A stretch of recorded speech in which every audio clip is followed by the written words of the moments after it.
જય શ્રી કૃષ્ણ એવરીવન, કેમ છો? બધા મજામાં હશો? તો એક નવી રેસીપી તમને બતાવું. જો તમને કંઈ રસોઈમાં સમજણ ના પડે કે શું બનાવું, તો મેં શું કરીશ ખબર છે? એક ડુંગળી લીધી છે, દૂધી હતી, પણ આ તોડિયું ગલકું ખબર નહીં, આ કેનમે પડી રહ્યું હતું, એનો ઉપયોગ કરવાની છું. ગાજર લીધું છે, કેપ્સિકમ લીધું છે અને થોડું કોબીજ લીધું છે, ધોઈને મેં સાઈડમાં મૂકી દીધું. આ બધાને આપણે ચોપ કરી દઈશું પહેલાં.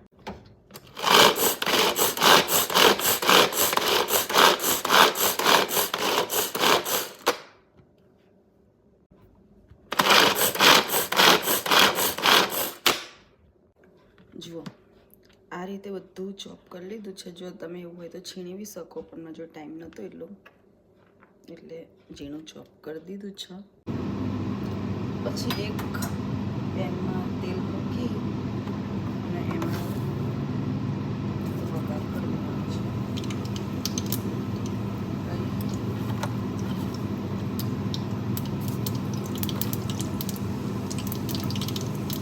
દહીં, જીરું, લસણ, આદુ તમે જે નાખો તમે નાખી શકો, પણ મેં ખાલી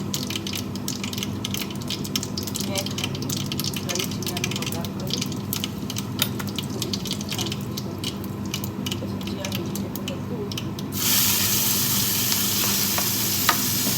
થોડી પહેલાં ડુંગળી શેકી નાખું.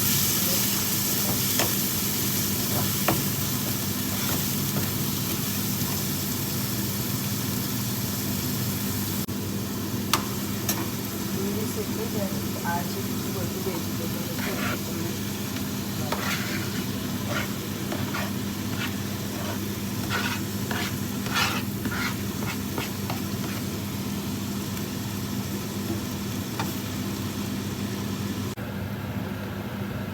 આ વેજીટેબલ થોડું શેકવા દેવાનું, થોડું કેમ કે ગાજર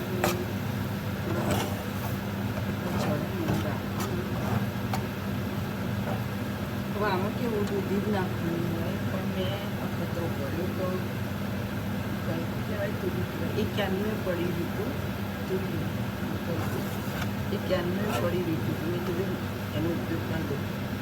અને હસબન્ડને નહીં કહેવાનું તમે ગળતું દૂધી નાખ્યું છે એ ખાઈ નહીં પછી એમને ઉઠતા આપણે નાખવા દેવાનું. નવો વિડીયો લાંબુ બની ગયો છે એટલે આના મસાલા હું તમને બીજા વિડીયોમાં બતાવું. આ નોર્મલ જ મસાલા કરવાના છે, જે તમને ગમે તે